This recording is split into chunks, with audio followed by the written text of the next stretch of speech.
¿Qué tal? ¿Cómo están? Buen día. Van preparando lo de Spark.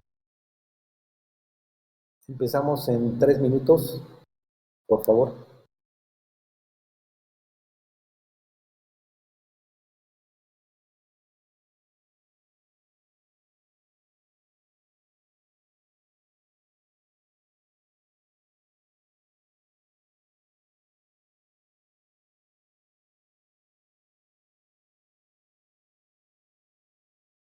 Buenos días, profe. Dijo que se va a necesitar VirtualBox, ¿verdad? Sí, Ok, profe, para tenerlo listo. ok, sí está bien.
Nivel de carga, 40%.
Ok, vamos a empezar.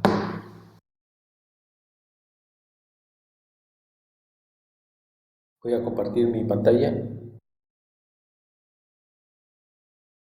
Recuerden que tenemos una instancia en alguno de los archivos que descargaron. Tenemos una instancia de CentOS y sobre CentOS ya está montada toda la plataforma de Spark. ¿Pueden ver mi pantalla? Sí, sí, sobre. Ok.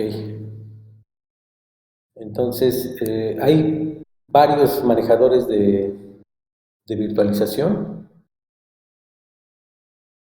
Con el que voy a hacer la demostración es el de VirtualBox para Mac, pero es igual a el VirtualBox para casi cualquier sistema operativo.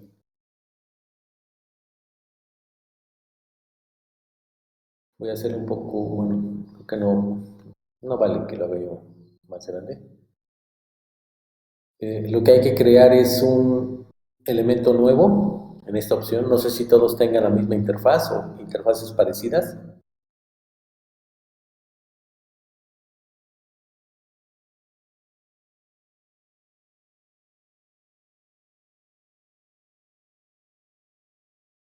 ¿Todos tienen interfaces parecidas?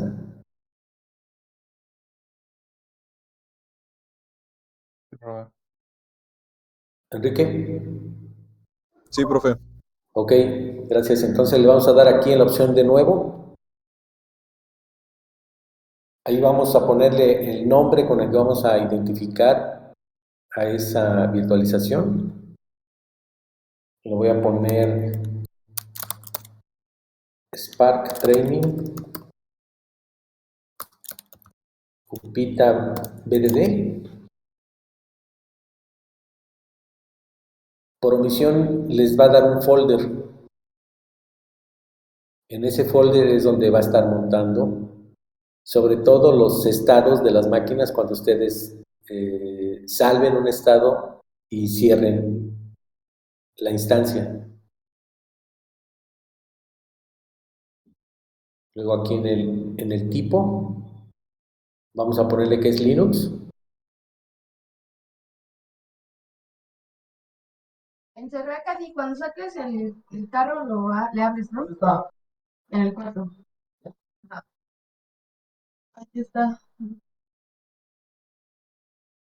Entonces después de seleccionar Linux, la que está por omisión es Oracle 64 bits, esa es la que vamos a dejar.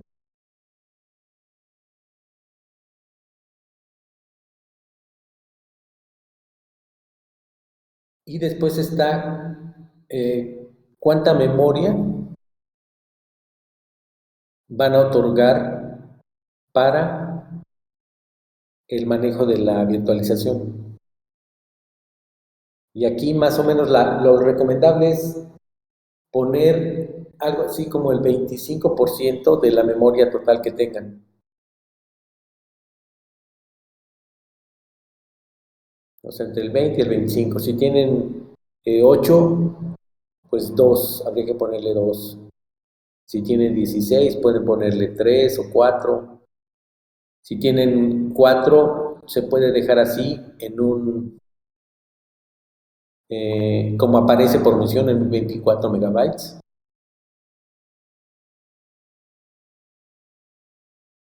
Entonces vamos a dejarlo, lo voy a dejar así. Aquí lo pueden mover. Vamos a ponerlo así en 248. Y lo que vamos a hacer es usar, es la tercera opción, usar un archivo que tiene ya la estructura de virtualización.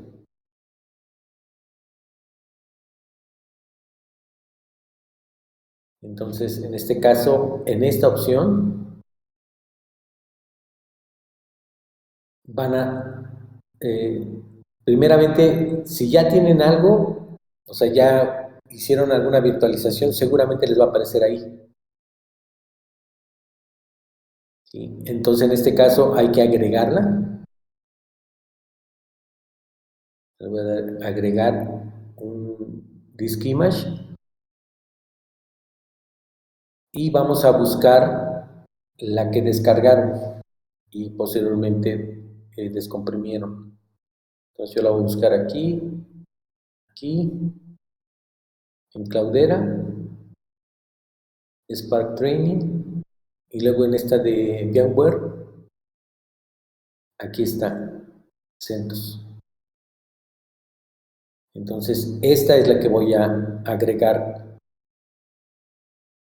Entonces le voy a dar Open y la va a agregar a mi esquema. Entonces aquí la agregó. Bueno, la va a agregar aquí abajo.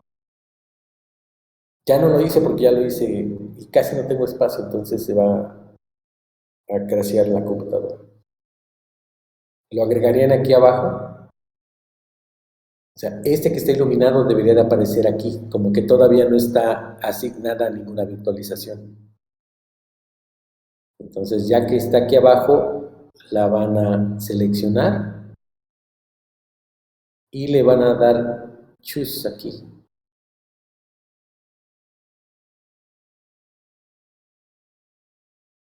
Bueno, no, mejor lo voy a hacer porque no sé qué vaya a hacer con esto.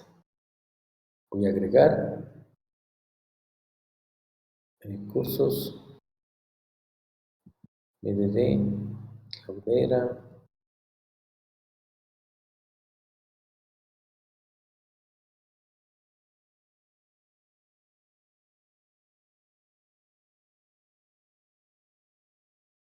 Le doy seleccionar.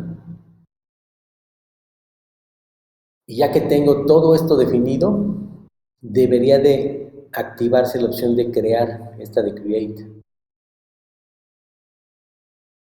Entonces, cuando le doy Create aquí, ya lo agrega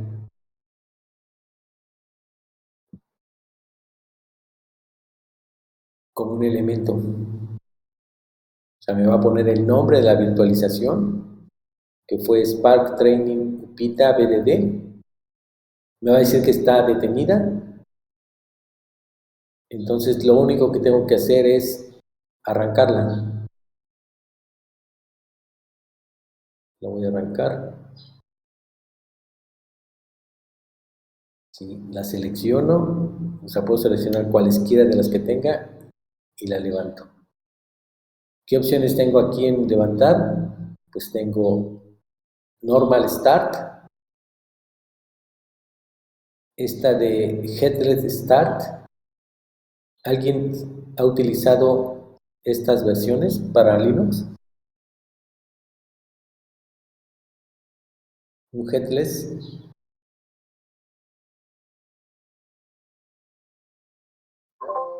No, profe, bueno, yo no. Ok, ¿alguien?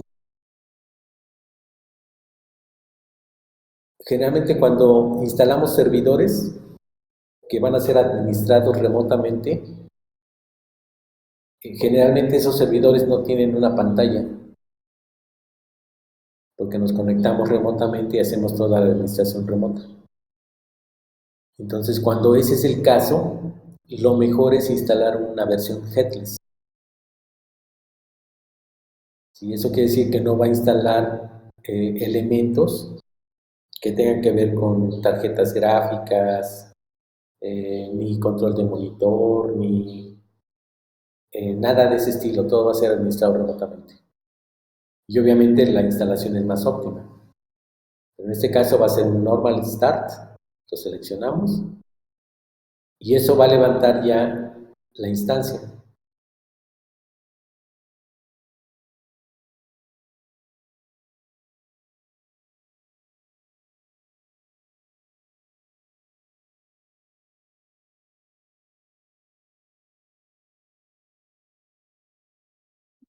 Perdón, profe, me distraje un poquito. ¿Sí le dio en Headless? No, no, no, en normal start. Ah, ok, ok, ok. Sí, sí, sí. Gracias. Ok. Sí, solo comenté lo de headless, porque hace poco nos pidieron un desarrollo de unos bots que iban a correr en un servidor y precisamente el servidor era de tipo headless porque solo corría procesos bajo ciertas condiciones.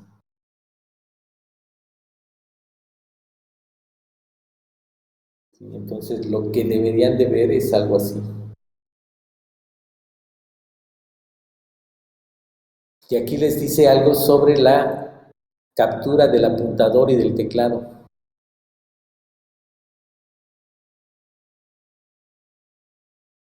O sea que una vez que le den clic aquí, bueno, voy a cerrar estos dos avisos.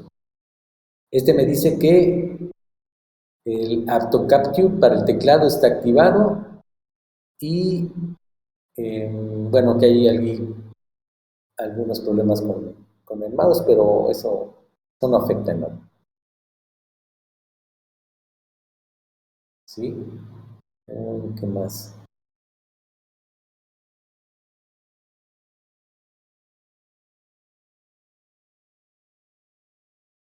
Voy a cerrar estos.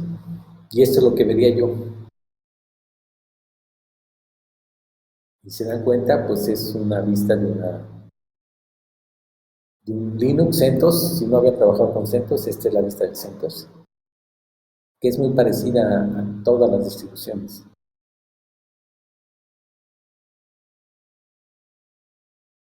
¿Hasta aquí todos bien?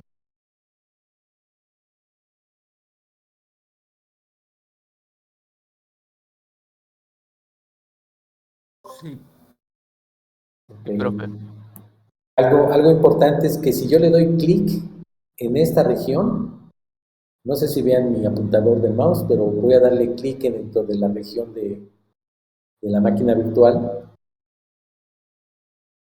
automáticamente cambia mi apuntador. ¿Ven mi apuntador? Ahí cerca está Intel y J.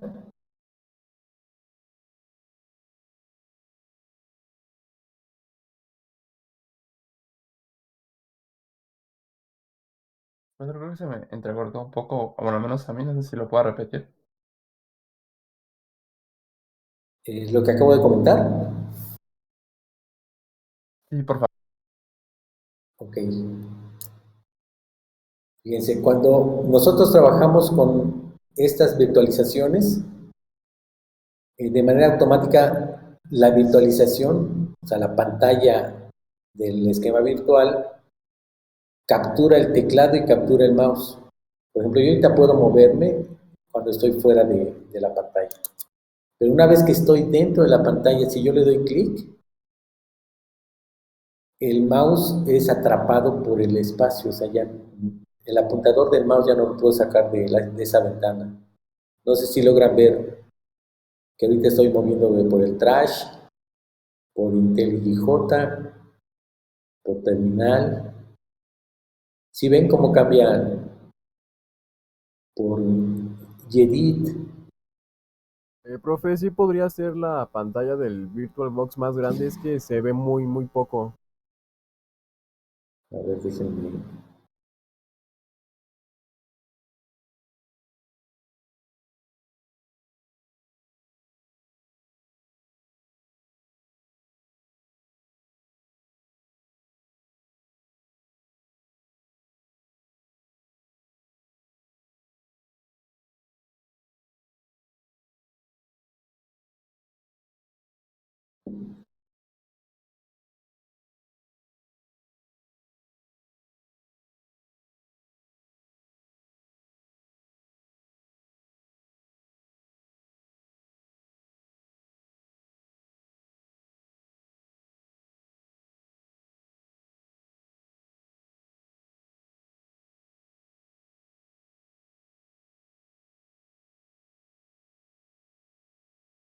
Ok, déjenme entonces cambiar. De aquí es a lo más grande que tengo. Déjenme cambiar la resolución de mi pantalla.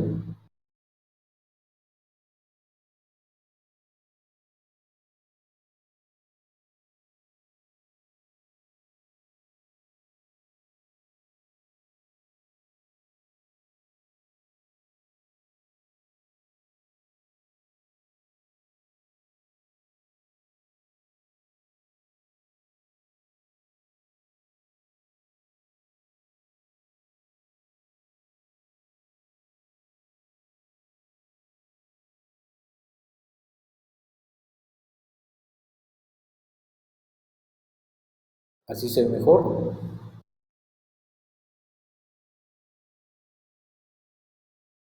Está igual.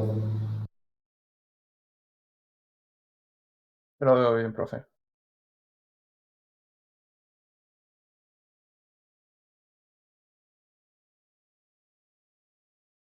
Entonces,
se ve mejor así.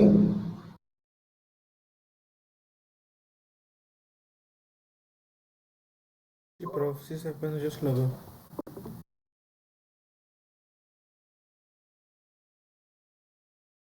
Ok, pues vamos a dejarlo por el momento así.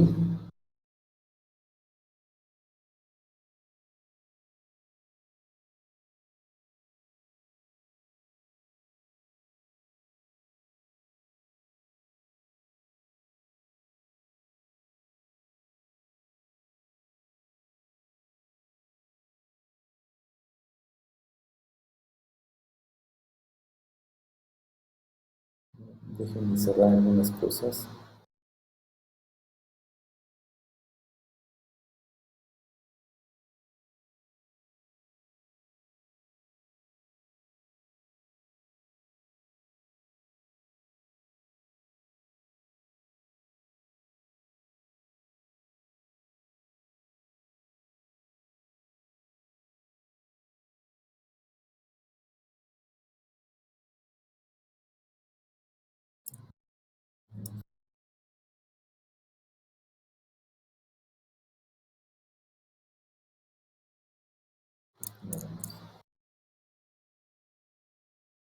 Ok, vamos a trabajar así. De las diapositivas, vamos a trabajar a partir de la diapositiva 40.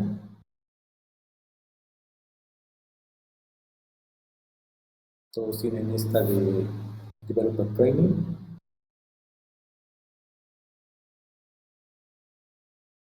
Entonces, lo primero que vamos a hacer es revisar de qué manera podemos levantar el shell de Spark.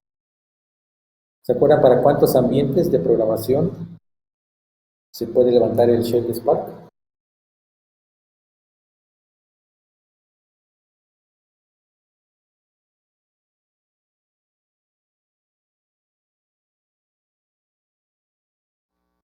Era para dos, ¿no? Ajá, ¿cuál es? Python y no me acuerdo el nombre del otro.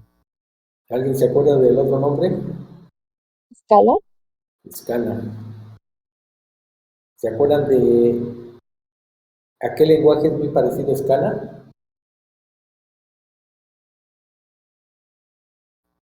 Había dicho que a Java. A Java. Ajá. Tiene muchas características de Java y tiene muchas de las funciones que Java 8 tiene.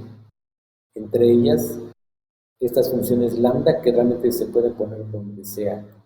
Entonces, componentes en arrays, en listas, en casi todo.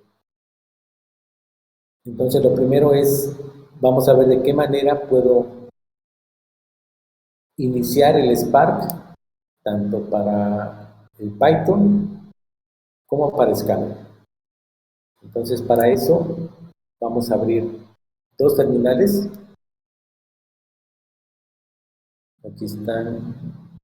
Voy a abrir una terminal. Ahorita cambio el tamaño. Este sí está exageradamente pequeño. Y el tamaño debe cambiarse seguramente aquí.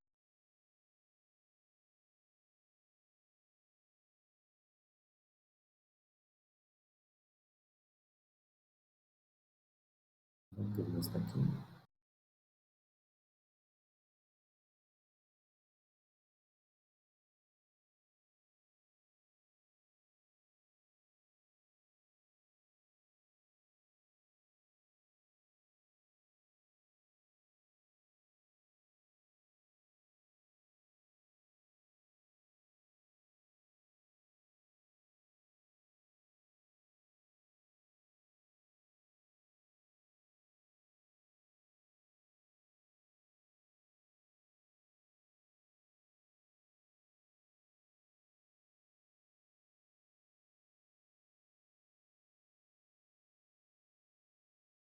Vamos a ponerle un tamaño de 14.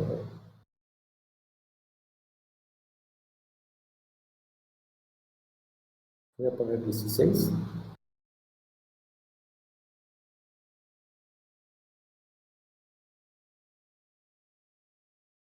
Entonces tenemos aquí una de nuestras terminales. Vamos a abrir otra.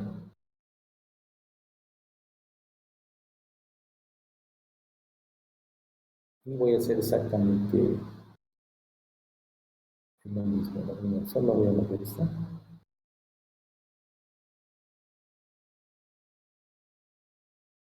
Y este es un Linux. No sé cuántos de ustedes han trabajado en Linux.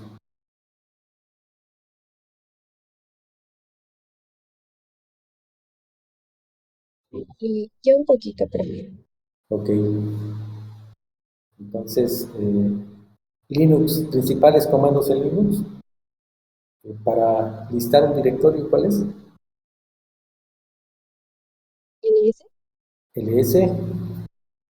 Con ls listamos un directorio. Esos comandos sí anótenlos por ahí porque se van a estar utilizando mucho. ls puede tener parámetros. Por ejemplo, si quisiera todos los datos de lo que aparece en ese directorio, le pongo ls-l. Bueno, y también seguramente cambió su distribución de las teclas. Entonces, por ejemplo, el guión seguramente está en la parte de arriba de su teclado donde está el signo de interrogación, el apóstrofe o comilla simple, para que no se pierdan de dónde podría estar. Entonces, si yo le doy ls-l, pues voy a ver los datos completos de el directorio. Y si se dan cuenta, todos tienen al principio una D.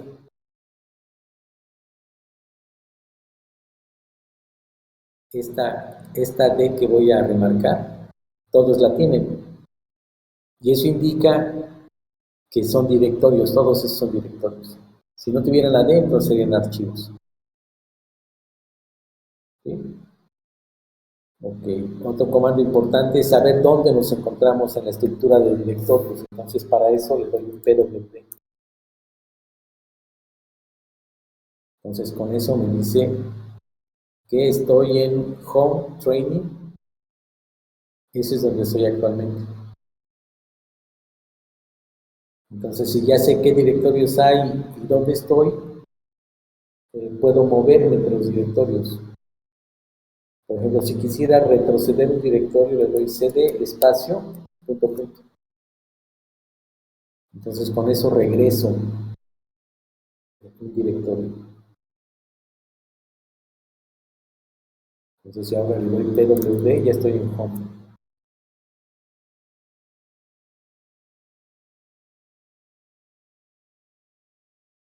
Todas las cuentas de usuario, ahorita la cuenta que está por omisión es training. Entonces, todas las cuentas de usuario tienen un directorio por omisión. Si quisiéramos desde cualquier lado cambiarnos a ese directorio por omisión, solo le doy CD, le doy un Enter. Y eso me cambia a mi directorio por omisión. Vamos a poner que ya estamos por allá lejos en alguna carpeta y queremos regresarnos a nuestro directorio. Simplemente le dan CD, Enter. Con eso regreso a Home Training.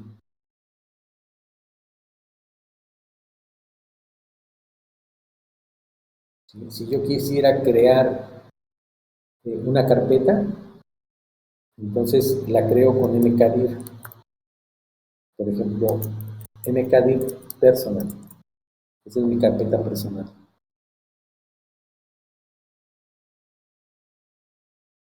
Entonces después de eso le doy Enter y ya se agregó esa carpeta al directorio que tengo por misión. Entonces si ahora le doy ls, pues ya va a aparecer personal como un directorio. Y me puedo cambiar a ese directorio para crear, por ejemplo, notas, datos, no sé, varios. Vamos a crear tres carpetas en este personal que seguramente las vamos a utilizar en algún momento. Entonces nos cambiamos a personal, le doy CD, personal, y ya estoy en esa carpeta. ¿Cómo sé que estoy en esa carpeta? Le doy PWD y ya estoy en Home Training Personal. Y aquí vamos a crear tres carpetas.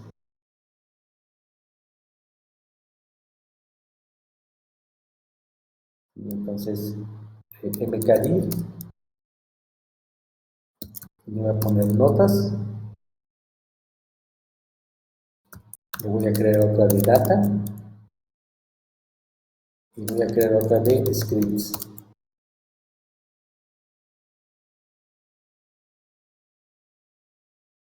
Entonces ya tengo esas carpetas. Déjenme ver si funciona tree. Sí, tree les da la estructura de directorios desde donde están actualmente. Por ejemplo, estoy en personal, le doy tree y me dice que dentro de personal existen tres directorios. Si me saliera con cd punto punto y le diría yo tree otra vez, entonces ya me dan toda la estructura de directorios y de archivos que hay.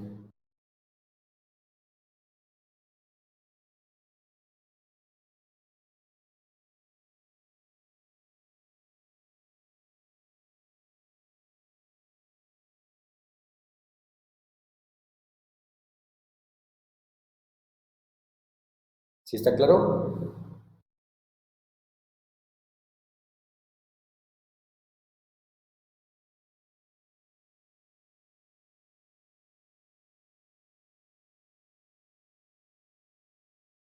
¿Alguna pregunta o alguna duda?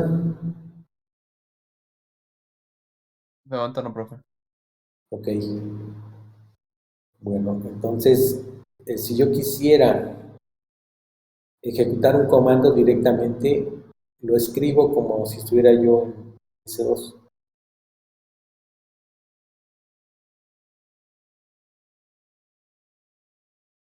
Ok, entonces vamos a regresar a la presentación.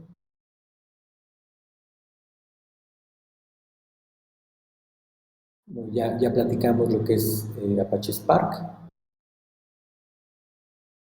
y podríamos resumirlo en las siguientes cuestiones. La primera característica de Apache Spark es que está totalmente escrito utilizando Scala. Y Scala, al igual que Java, necesita de una máquina virtual para poder ejecutarse. Está optimizado para trabajar con esquemas distribuidos. ¿Qué dijimos que generalmente podemos distribuir en una arquitectura donde tenemos varios nodos? ¿Qué dos cosas podemos distribuir?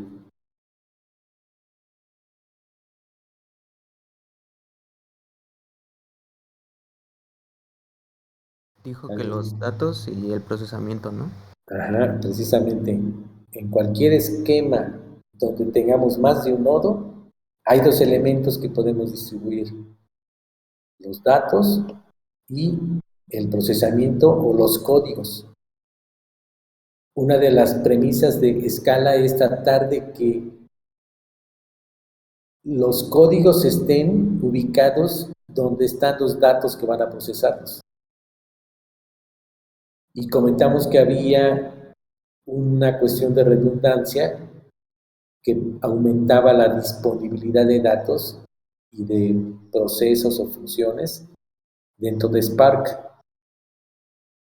Y a esa redundancia le llamamos ¿alguien se acuerda del término?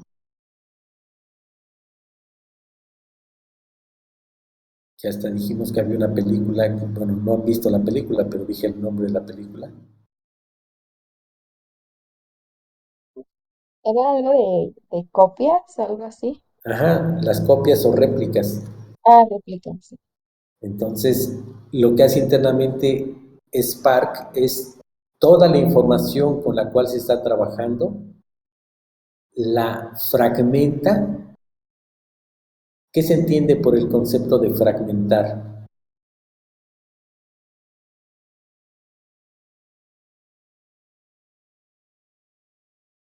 De lo que hemos visto, ¿cuántos tipos de fragmentos podemos crear en un esquema distribuido?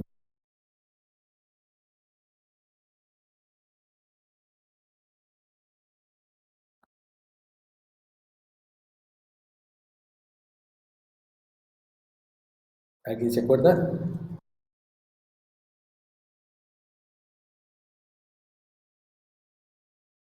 Yo no me acuerdo, profe.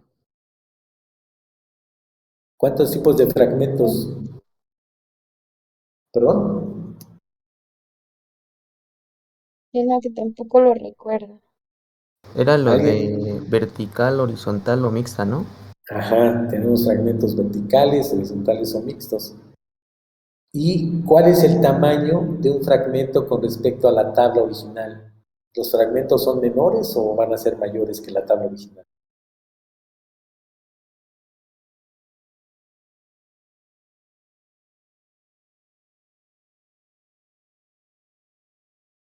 Me imagino que menor.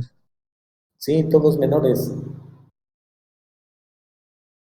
Acuérdense que un fragmento una tabla puede dividirse en varias porciones y dependiendo de cómo se haga la división, nosotros sabemos que son o fragmentos verticales, horizontales o son híbridos o mixtos.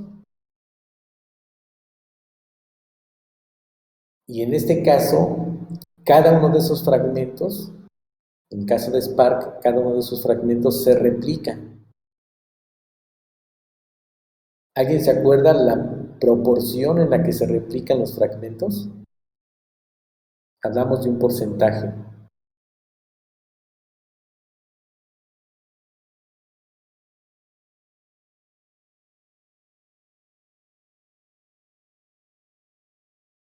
Si tenemos 20 nodos, ayer cuántos, o antier, ¿cuántos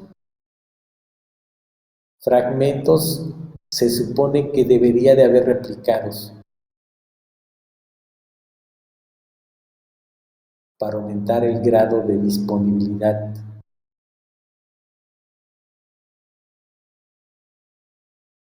¿Alguien se acuerda de eso?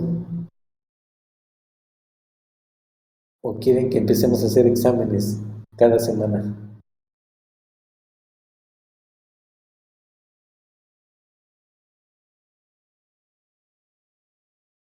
Dijimos que aproximadamente el 20% de los fragmentos en un esquema distribuido, el 20% de los nodos que existan son las réplicas que vamos a tener. Entonces, si tenemos 20 nodos, cada fragmento que se distribuya debería de tener 4 réplicas. Y eso nos da un esquema muy parecido al RAID 4, cuando hablamos de discos. Se supone que en un esquema de seguridad de la información, en discos físicos, aquellas estructuras que soportan un RAID 4, ese RAID 4 quiere decir que pueden dejar de funcionar hasta 3 discos, ¿sí? Porque cada fragmento de información se almacena en 4 discos diferentes. Entonces, si 3 discos dejan de funcionar, todavía existe uno que tiene el fragmento que necesito. Entonces a eso le llaman una alta disponibilidad. Y es lo que en realidad venden empresas como AWS, como Azure o como el Cloud Platform de Google con respecto a la disponibilidad, o sea, de que siempre el cliente va a tener sus datos disponibles, no importa que tengan problemas en infraestructura.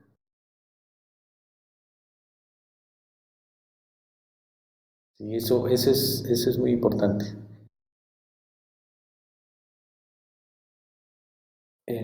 Cuando trabajamos con el Shell de Spark, este se aplica inicialmente para procesos o para propósitos de aprendizaje o exploración de datos.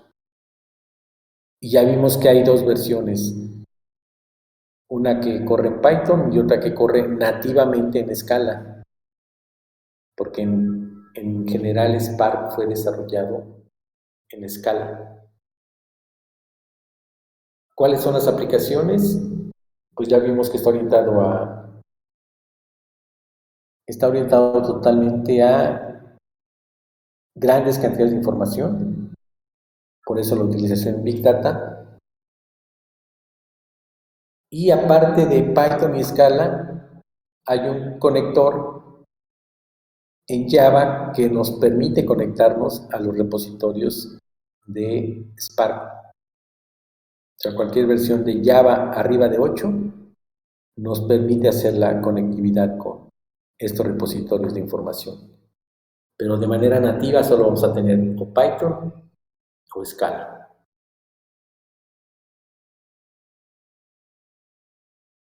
Si queremos entrar desde la terminal al Python Shell, utilizamos el comando PySpark.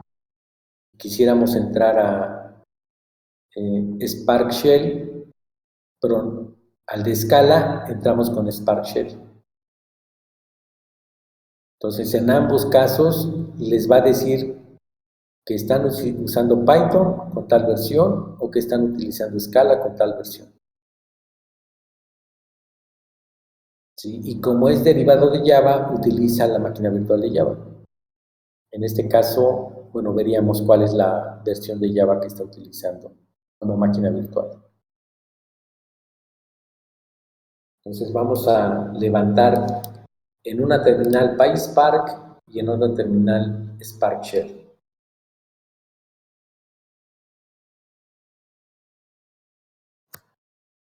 Entonces en esta de aquí vamos a levantar Spark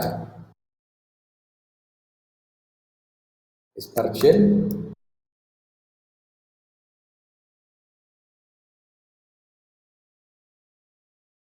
Le doy Enter.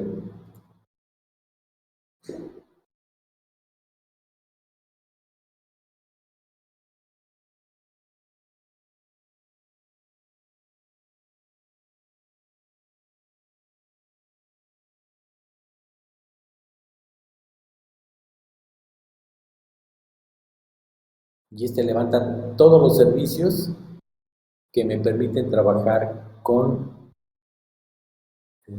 Scala, utilizando esta terminal de Spark Shell. Ya tengo ahí lo que es el prompt de Scala y lo identifico porque tengo a la izquierda la palabra Scala. Entonces aquí ya puedo empezar a hacer codificación de código en Scala de manera interactiva. Muy parecido a los shells de MySQL que seguramente han utilizado. Todos han utilizado algún shell script o a un, ¿cuál es este? Workbench, no sé si todos lo han utilizado.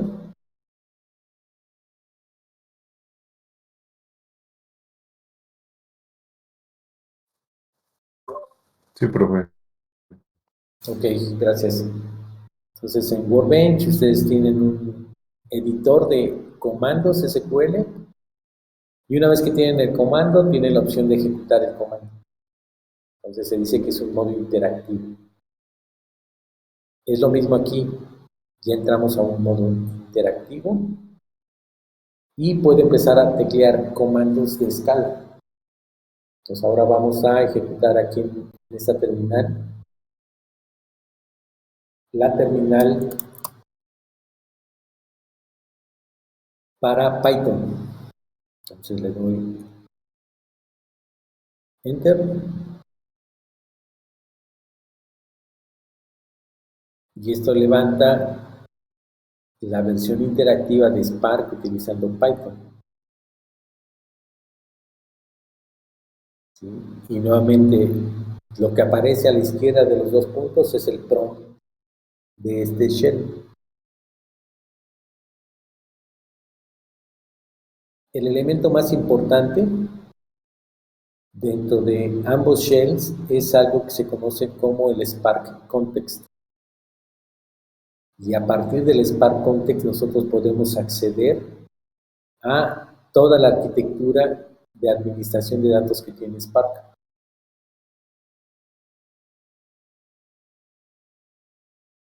Eso es importante que lo anoten por ahí. Bueno, de hecho todo lo que se dice es importante que lo anoten, pero esto es muy importante. Sin el Spark Context no podemos abrir datos, no podemos... ¿sí? Entonces vamos a... Bueno, no sé si se fijaron que nos dice, por ejemplo, el de escala nos dice, el Spark Context está disponible con la variable global SC. Aquí. Y lo mismo para Python. Me dice Spark Context disponible como la variable SC.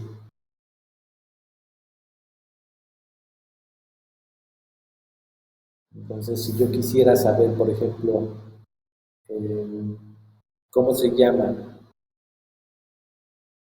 el Spark Context en Python, pues le doy sc.appname. Y lo mismo puedo hacer con Scala. Entonces, cada uno tiene su propio modo de nombrar al Spark Context. Y vamos a hacer Profe, eso. profe, Sí, ¿se podría poner tantito la diapositiva anterior? Por fin, claro. nada más rápido.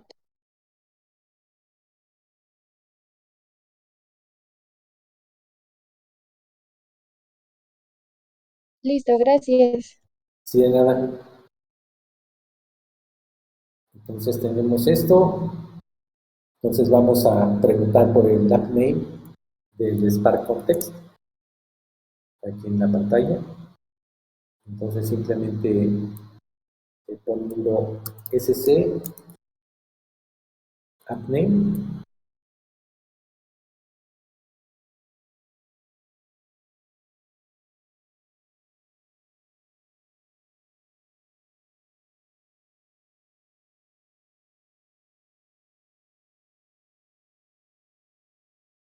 Ahí es con minúsculas. Con las flechas pueden regresar los comandos anteriores. Flecha hacia arriba. Ahí está el app name. Me dice que para Python el nombre del Spark Context es PySpark Shell. Y para Scala, pues sc.appname me dice que es Spark Shell. Este es el nombre de el shell de administración para Scala y para Python.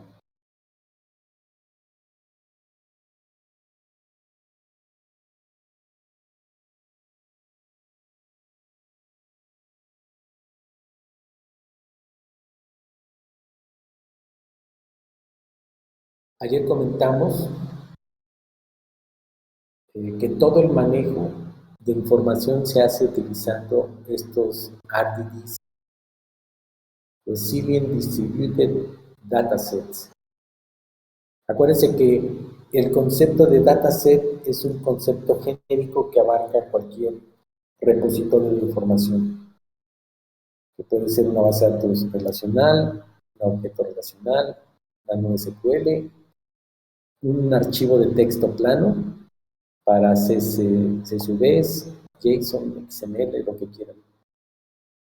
Entonces aquí el concepto de Resilient Distributed Dataset se refiere a un dataset que es dinámico y que es elástico en el sentido de que puede estar modificando su estructura en base a lo que nosotros le metamos.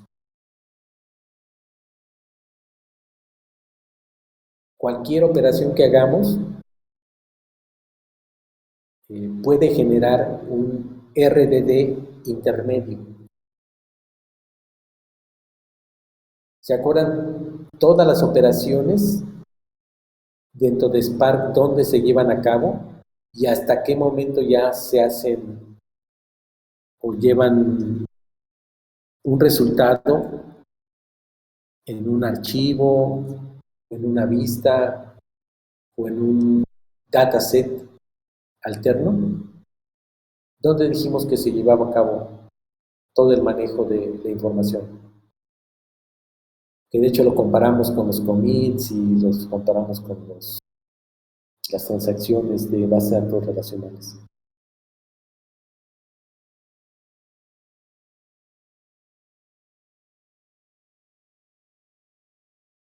¿Se acuerdan de eso? Sí me acuerdo, profe, pero es que se me fue el nombre. ¿Perdón? No, es que se me fue el nombre. O sea, sí me acuerdo, pero no. Sí, en caché o en memoria. Todas las operaciones se van haciendo en caché o en memoria. Y ya cuando se requiera ver algún dato o almacenar un dato, entonces ya se vacían a disco o al sistema de archivos del sistema operativo. Eso es importante, realmente es importante. Y estoy pensando seriamente desde el próximo lunes hacerles un examen teórico.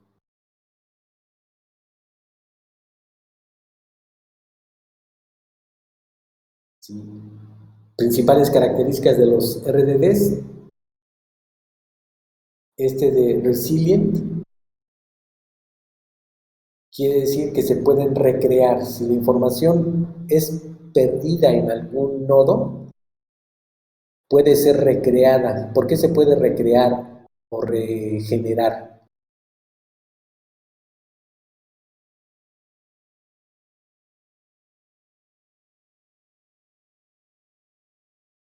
Porque si nosotros estamos trabajando en un nodo y parte de la información de ese nodo se pierde, ¿por qué es que tenemos la capacidad de regenerar esa información?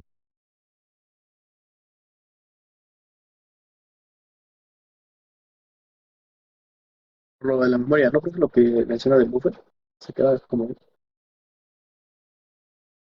Bueno, tiene que ver un poco con este manejo de buffer, pero ¿qué dijimos sobre la disponibilidad en esquemas de Spark? O sea, esos datos que se extravieron de alguna manera están replicados en algún otro lado, entonces de ahí se tomarían para poder ser regenerados.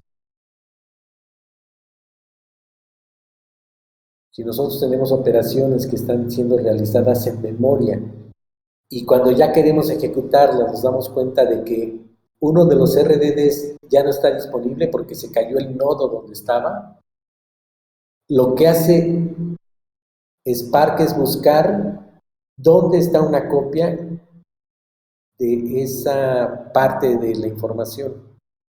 ¿Cómo sabe dónde está? ¿Qué utiliza para saber dónde hay copias?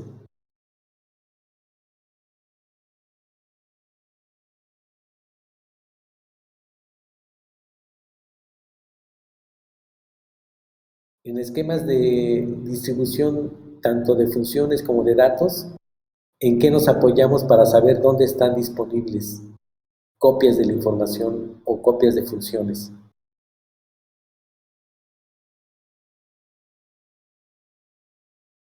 ¿En el repositorio?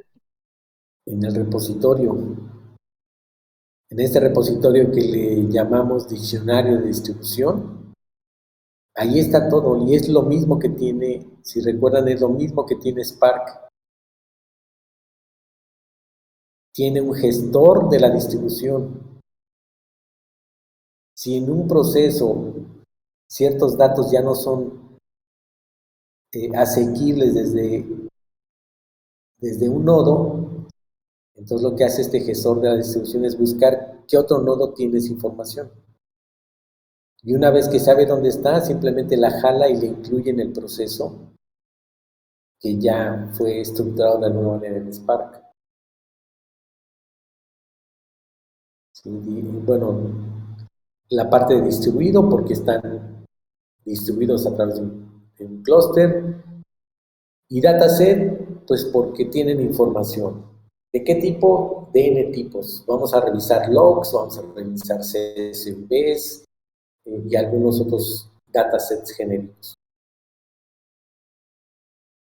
¿Sí? El RDD es la unidad más importante de datos que existen en Spark. Entonces, cualquier dato que queramos procesar desde Spark necesita ser cargado en un RDD. De otra manera no se puede hacer.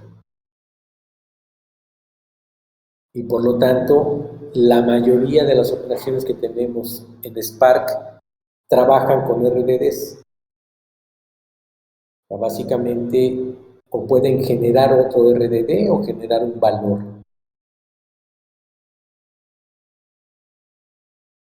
Hay tres formas de crear estos RDDs. La primera de ellas es un archivo cargado en el RDD. La segunda es, si tenemos datos en memoria, podemos vaciarlos a un RDD. ¿Sí? Y podemos tener un RDD ya cargado en memoria y a través de alguna operación, por ejemplo, un filtrado, podemos generar otro RDD. Entonces, vamos a ver que tenemos una estructura muy parecida a un diagrama de flujo de proceso, donde cada nodo son RDDs. Muy parecido así, yo tengo dos tablas y quiero hacer un join, pues meto una operación de join y esa operación de join me genera otra tabla. Entonces es muy parecido el manejo cuando trabajamos con RDDs. Si quisiéramos, por ejemplo, cargar un archivo, pues simplemente pongo SC. ¿Qué representa el SC?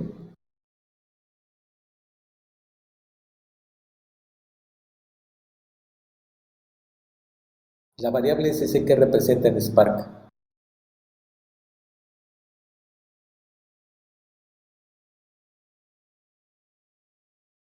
Dijo que era la variable global, ¿no? Es la variable global de Spark, o sea, nuestro Spark context. Y a partir de esa variable se realizan todas las operaciones en Spark. Sin esa variable no podemos hacer nada. Entonces, en este caso, si nosotros queremos cargar un archivo, y acuérdense que los tipos genéricos para Spark y para cualquier plataforma de Big Data son archivos ASCII, ASCII en claro o ASCII puro. Entonces son los .txt, los CSV, los .log, los .xml, los .json, Cualquiera que sea un archivo ASCII es considerado como un archivo genérico que tiene información que puede ser cargada a un RDD. Por ejemplo, con este primer ejemplo, lo que hacemos es cargar un solo archivo a un RDD. Si quisiéramos cargar N archivos de cierto tipo, utilizamos esta convención. Con esto, todos los archivos que están en un directorio que tengan extensión .log son cargados a un RDD. Permítanme.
Ya estoy de regreso.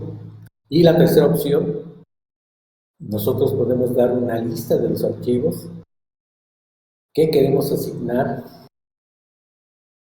a un RDD.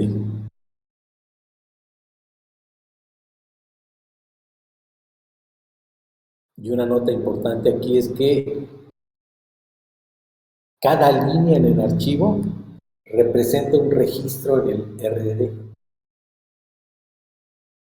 Entonces, el RDD es un repositorio o un dataset dividido en registros y cada línea en ese archivo representa un registro para el repositorio.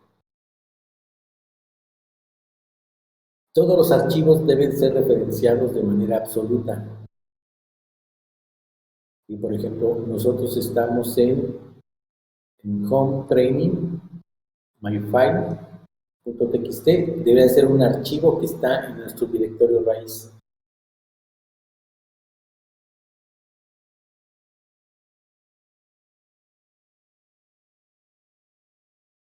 Si no utilizamos ninguna estructura que empieza con file, dos puntos diagonal, entonces el archivo va a ser buscado en el directorio desde donde se levantó Spark, o sea, el PySpark o Shell Spark, Spark Shell, perdón.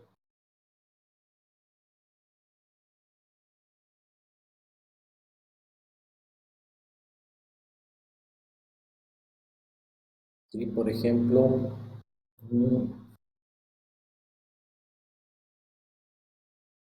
vamos a hacer esto.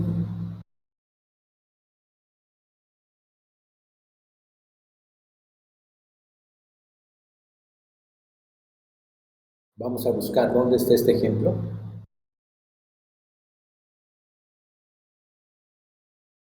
webcow.txt.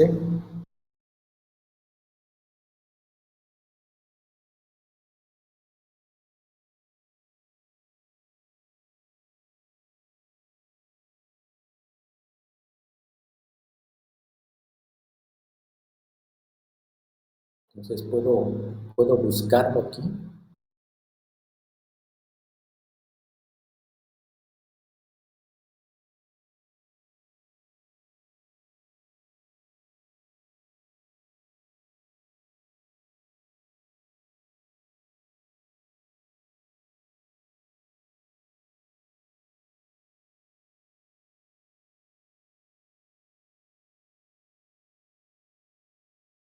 Voy a abrir otra terminal para buscarlo.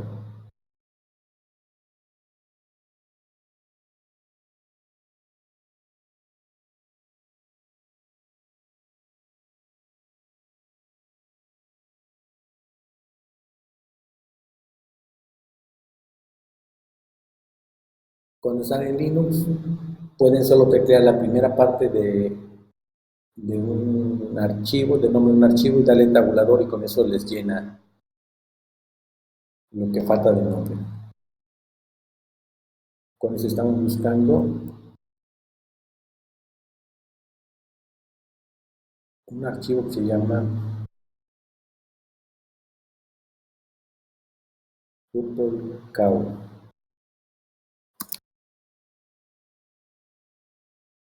A ver, está aquí. Lo podemos buscar, pero no me acuerdo de la instrucción exacta.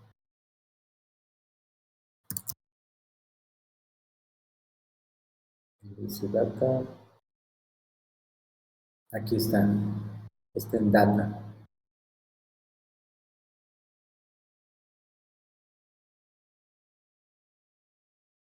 ¿Sí? Entonces, está en data.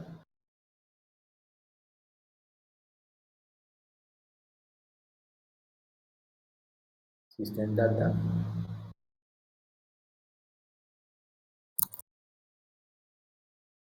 La ruta completa debería de ser file, dos puntos, diagonal, home training, training materials, diagonal start date, diagonal data, diagonal purplecow.txt.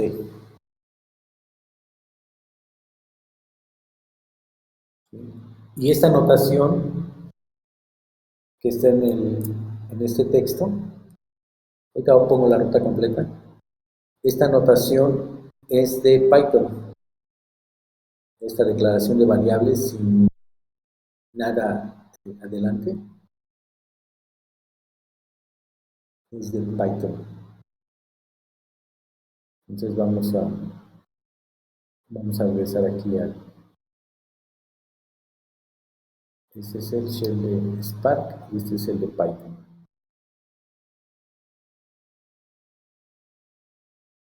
Entonces yo lo voy a poner aquí RDD1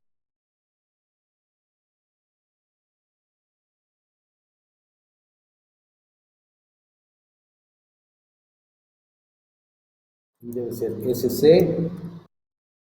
txt file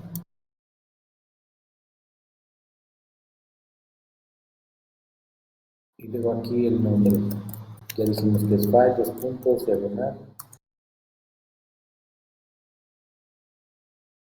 Y es la ruta que habíamos conectado. ¿Con qué? Training.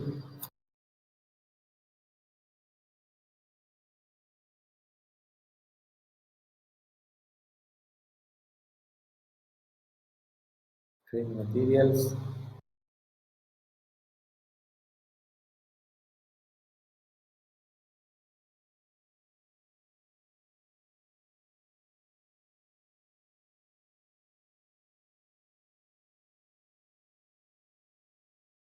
Dev, data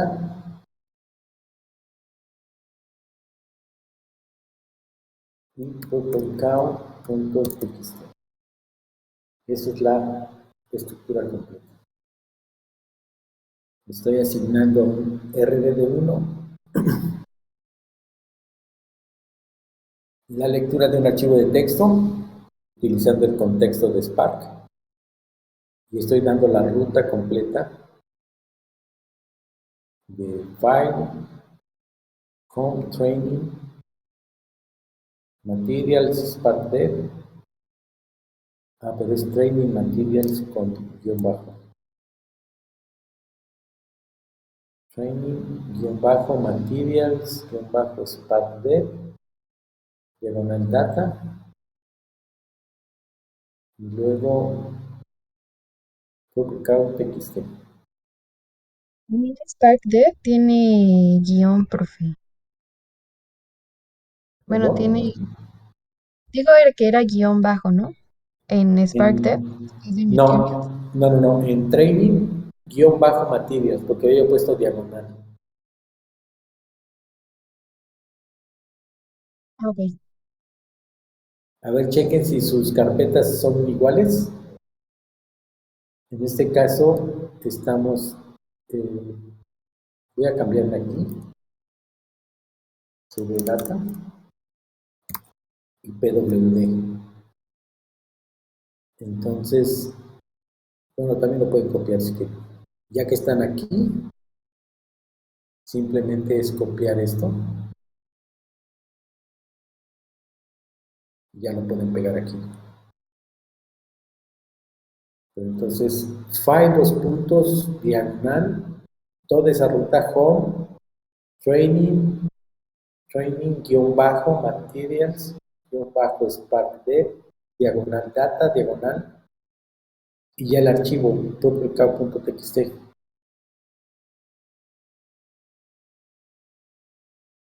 ¿Sí está claro?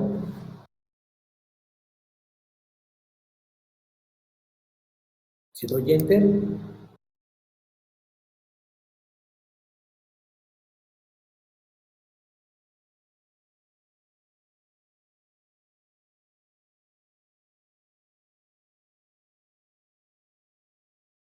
en este text file me faltó, creo que la E. Sí, me faltó la E. Es text file.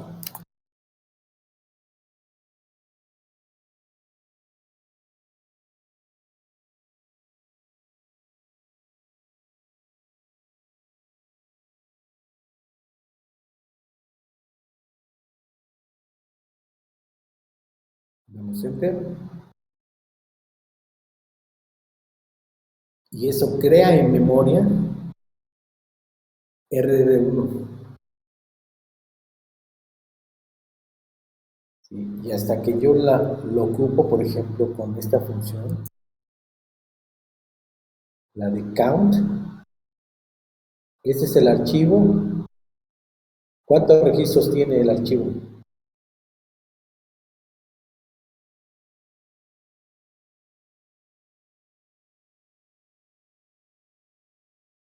Son 4. Son 4. Dijimos que un RDD, para un RDD, cada renglón es un registro. Y la función count me dice cuántos registros tiene, o sea, cuántos renglones tiene. Entonces yo puedo hacer un rdd1.count, y me dice que tiene 4.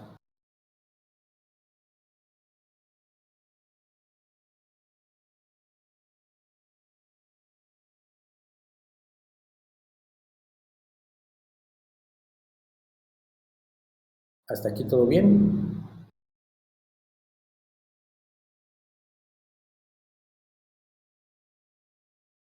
Sí, creo que sí, profe. Profe, ¿cómo escribir el último comando? RDD, 1, punto qué? Este Ah, fue ok. rdd1.count. Ok, me faltaban los paréntesis. ¿Sí? Y voy a copiar esto para ejecutarlo ahora en Spark. Voy a dar a copiar. Voy a venir aquí a la de, perdón, en escala.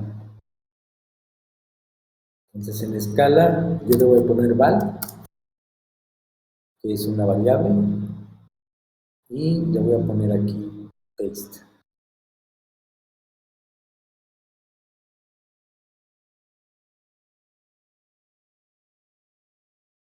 Y se da cuenta, es exactamente lo mismo. Entonces, para ir documentando lo que estamos haciendo, yo le recomendaría que abrieran este de Gedit, esta aplicación,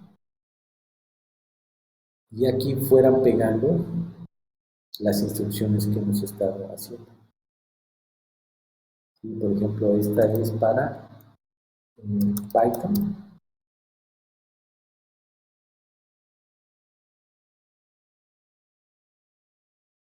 Y estas serían para escala.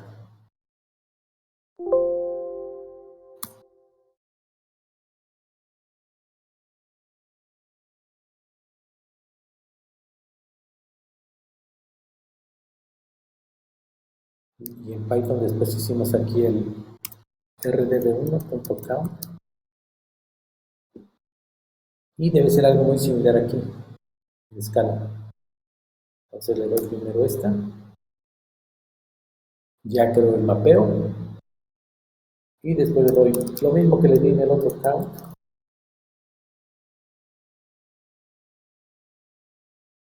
Y de ahí me regresa que son 4. Entonces,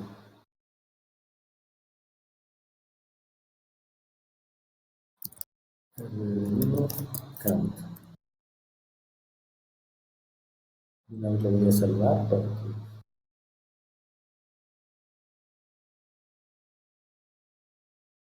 Y acuérdense que creamos una carpeta.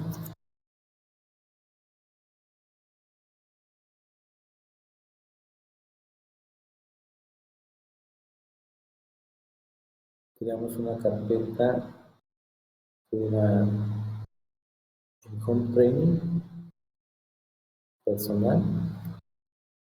A ver si lo puedo agregar aquí al... Está aquí.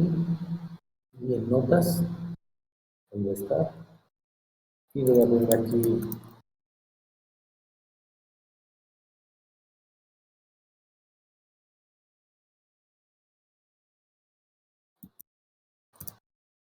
comandos txt. Lo voy a salvar. Y ya voy a ir salvando todo lo que vaya haciendo, lo voy salvando ahí. De todas maneras, los shells tienen memoria en comandos, tienen history. ¿Alguien ha escuchado la palabra de history en los shell scripts? En los manejadores de scripts. Es por eso que nada más con las flechitas ya lo guarda, ¿no? Bueno, lo vuelve a poner. Sí, sí tienen esa facilidad. Ustedes con las flechas hacia arriba, el número estándar que guarda son 50, pero se puede redefinir. Entonces los últimos 50 comandos los pueden ustedes ir viendo. Entonces, aunque se tiene esa facilidad, yo les recomendaría que fueran creando este archivo y si pudieran ir documentando también, sobre todo los más complejos, estos no son complejos. Los complejos, entonces, pues ya, creo que serviría bastante.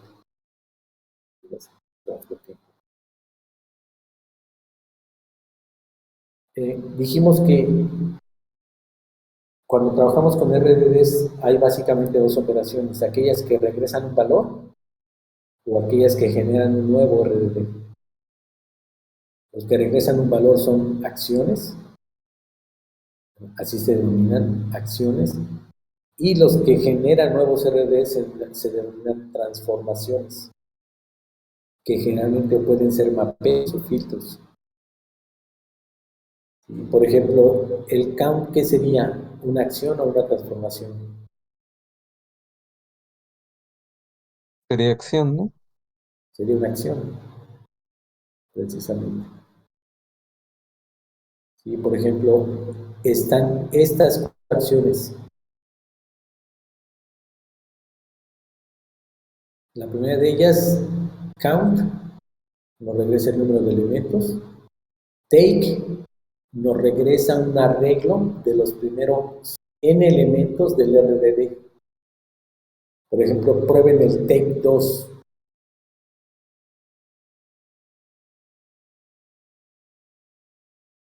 Si nosotros aquí probamos,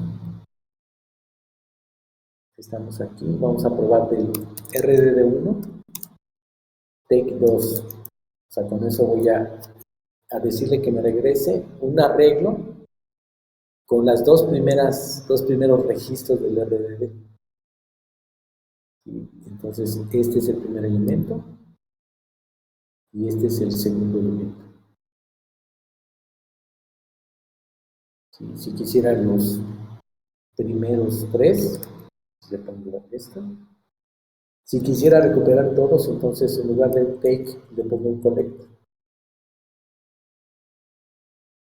Entonces, este me regresa un arreglo con todos los elementos que hay. Sí, aquí están un array con los 4 renglones o registros. 1, 2, 3, 4.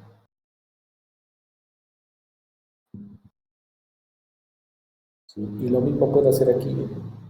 Esas son funciones equivalentes. Puedo hacer un take. Estoy en Python ahora. Un take 1. Quiero el primero. Ahí está. Y quiero todos. Pues, correcto.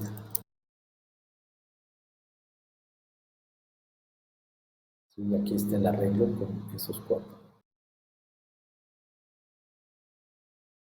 Y esa notación de U es una notación de Python para arreglos.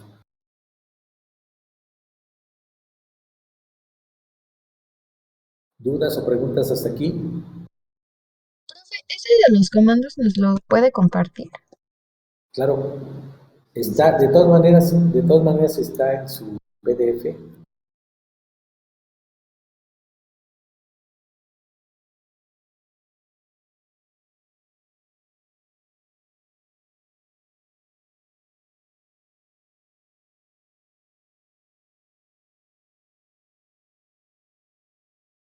¿Cómo era para compartir cosas sin que cambiara la notación?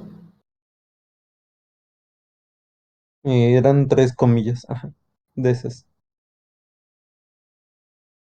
Sale igual.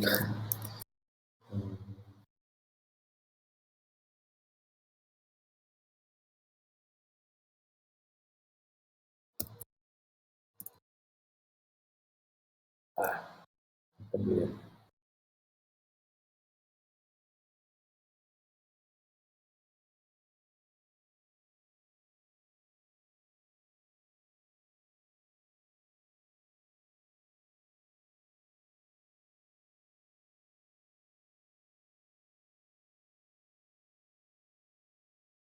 Recuerden, estas son las operaciones básicas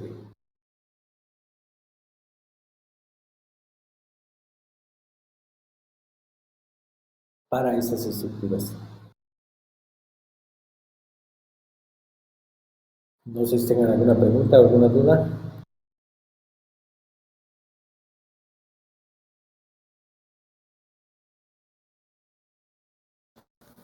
No, profe. profe. Ok, entonces nos veríamos en la siguiente sesión el día martes. Por favor, van a tratar de revisar del PDF que todos tienen. Van a revisar hasta la página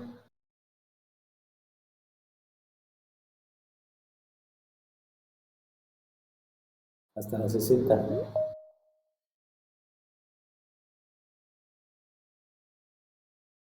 O sea, vean las instrucciones y vayan a ejecutando.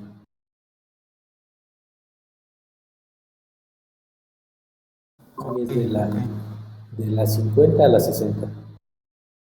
Todas son sobre el mismo archivo. ¿Sí? Por ejemplo, aquí van a ver, del lado izquierdo van a ver lo de Python y del lado derecho lo de Scala. Por ejemplo, esto que está aquí, esta es la estructura lambda que tiene Python. Y como se hace en Scala es así, pero es exactamente lo mismo. Esto es lo que permiten las estructuras lambda. O sea, decir, ok, quiero mapear cada línea, a cada línea quiero que le apliques esto. Y por ejemplo aquí, a cada línea del archivo, del RDD, quiero que la conviertas a mayúscula. Entonces simplemente se pone la operación o la transformación map, y después line para identificar a cada línea, y después qué quieren hacer con line. Tu uppercase, tu lowercase, y hay algunas otras transformaciones. Si no pueden filtrar y decir, con filter, decir, quiero solo las líneas que inicien con una I mayúscula. Entonces, de ese tipo son las funciones que van a estar experimentando. De todas maneras, seguimos, o sea, vamos a ver esto de todas maneras el martes, pero sería conveniente que empezaran a probar de manera individual. Que tengan un excelente día, cuídense mucho. Hasta Sale, luego. gracias, profe. ¿Cree que podría volver a compartir ese PDF? No lo encuentro. ¿Perdón?